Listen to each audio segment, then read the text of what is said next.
Nilagay na yung taklob. Good morning mga ka-farmers. Welcome na naman muli sa ating YouTube channel.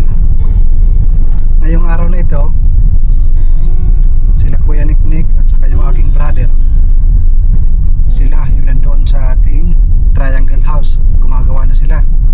Ako naman, bumili ako ng flashing.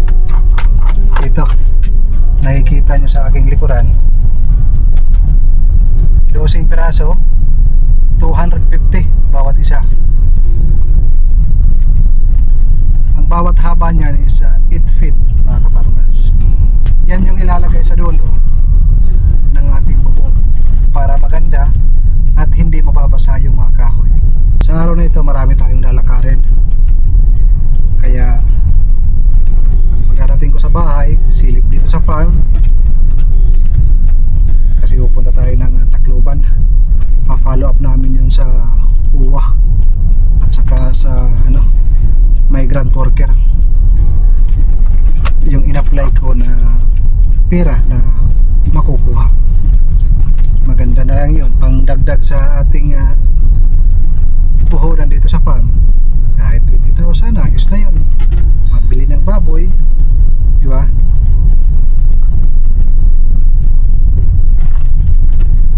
Punta dito sa ating farm, medyo mabato mga ka-farmers. Buhangin kasi to, hindi pa simento. Pag malakas ang ulan at bumabaha, hindi naman asin baha, yung parang mayroon siyang maraming tubig, lumilitaw yung mga bato.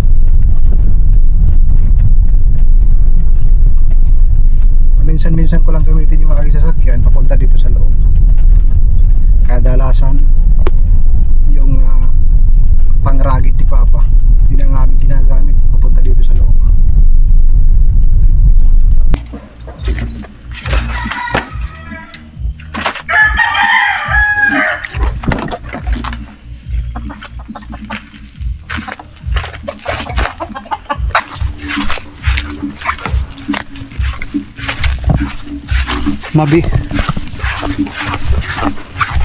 Mabigat pala mga ka-farmers, 12 piraso ito.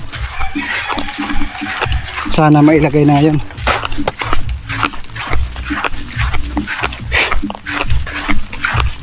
Ito yung buhay natin na pinasok.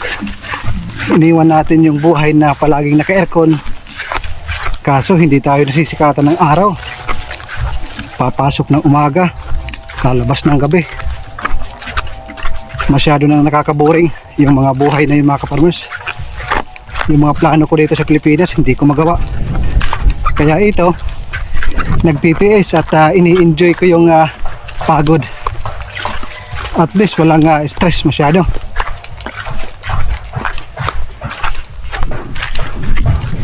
Kung ano yung ginagawa ko sa aking trabaho dun sa Qatar, ganun din dito.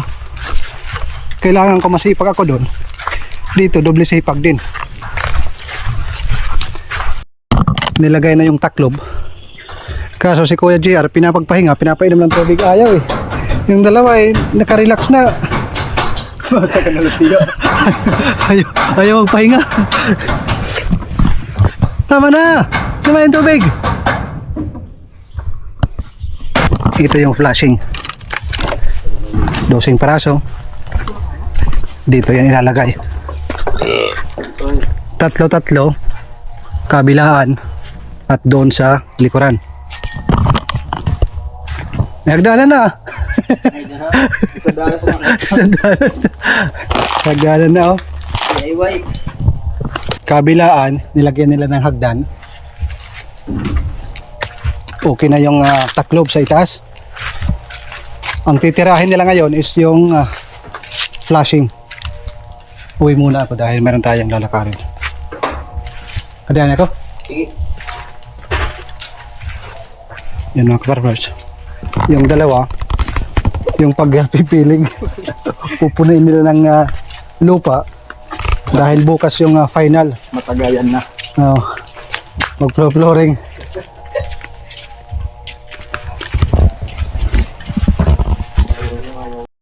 Hanggang dito lang yan. Pagkatapos dito, space 1 meter para may daanan sa gitna. Dito na naman.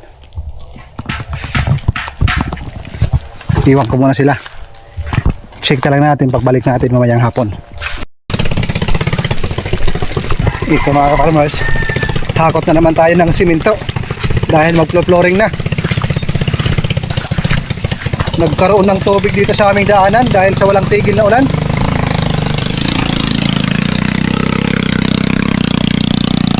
Hanip ang motor na ito.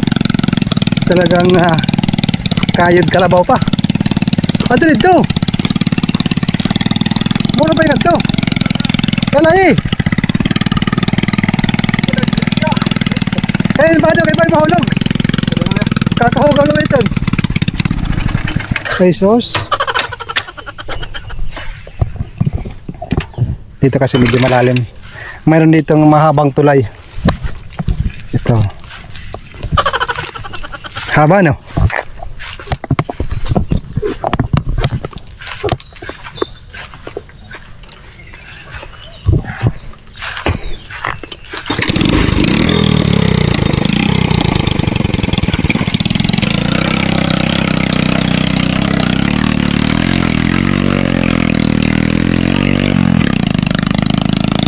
Kayang-kaya mga ka-farmers.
Yung isang Azolla Pond, ito naman.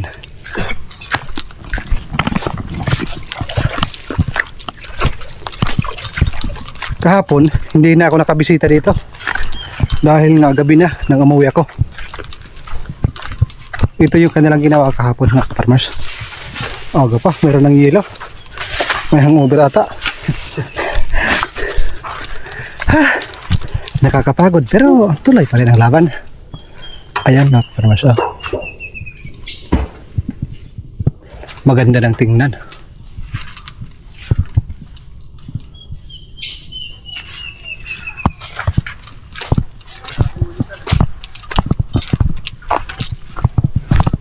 Kabila din.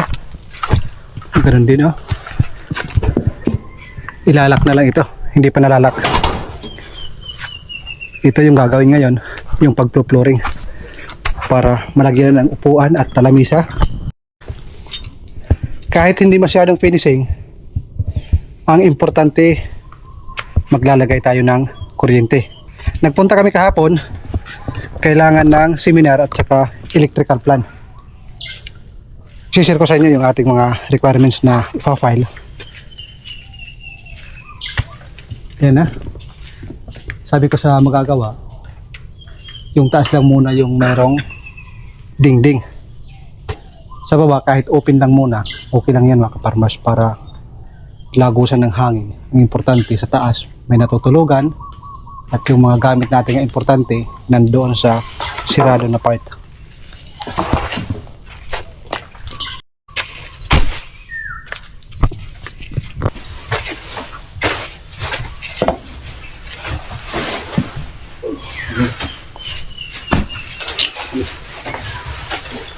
Pag minako rin iyo sa ito katawot kaya itong pangalawang butas na.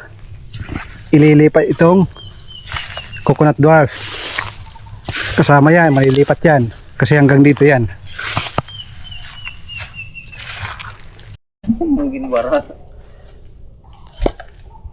Sa araw na ito mga ka-farmers, tapos na yung paglalagay ng bubong.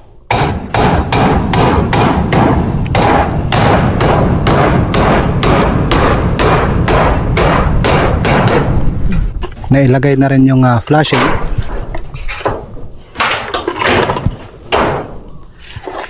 Mamayang hapon,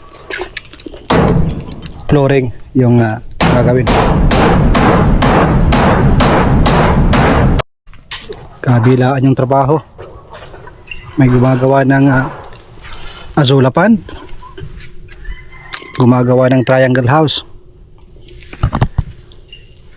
Yung pinagkulan ng tuna, lupa para. Ang tuna is waray-waray yun. Ang pinagkulan ng lupa, diretso na sa ating gagawing azulapan. Nilagyan na ito ng tansi para straight. Ito.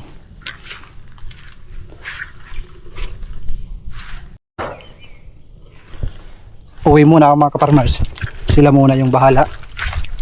Dahil meron akong pupuntahan na importante. Balikan na naman natin mamayang hapon.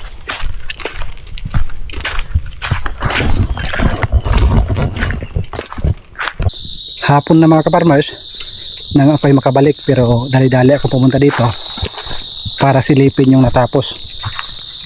Meron pang sobrang buhangin. Kunti na lang, hindi pa natapos. Pero sabi niyang gumagawa, sabi ni Kuya JR saka si Kuya Niknek, hanggang lunch na lang ito bukas, kumbaga half day, malinis na. Ayan, bukas talagang 100% flooring na yan. Madilim na. Sa susunod na araw, dadalhin ko na dito yung ating solar generator na maliit at saka mga solar light, kasi dito na tayo matutulog at magfo-focus na tayo sa pagtatanim, at dahan-dahan na rin tayong bibili ng mga gamit katulad ng incubator, at bibili tayo ng mga alaga para ilagay dito. Ilan days pa lang mga farmers. Para sa akin, malaki na yung improvement. At least nagawa na natin. Meron na tayong bahay. Sahig na lang yung kailangan at sa dingding, matutulugan na yan mga kaparmers. So yan muna yung ating update na ito para sa ating mga kaparmers na nagsusubaybay. Maraming salamat. Sa susunod na araw, ilalandscape ko na to. Papantayin lahat ng lupa. At yung paglalagay ng graba, aantayin pa natin yung tag-araw para makapasok yung truck dito. So ayan muna yung ating update sa ating triangle house. Magandang araw at magandang buhay. God bless po sa inyong lahat, lalo na sa inyong mga mahal sa buhay. Bago tayo umalis, maglagay muna tayo ng apoy, magsindi. Simbolo na mayroong tao na pupunta dito palagi.